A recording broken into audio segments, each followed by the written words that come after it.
এখন আলোচনা করছি কিভাবে ভগ্নাংশের যোগ বিয়োগ করতে হয়। লিখছি 2/1 যোগ 3/1।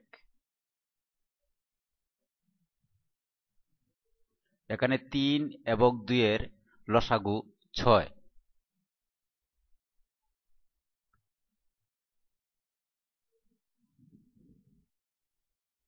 2 দ্বারা যদি আমরা 6 কে ভাগ করি তাহলে উত্তর আসে 3।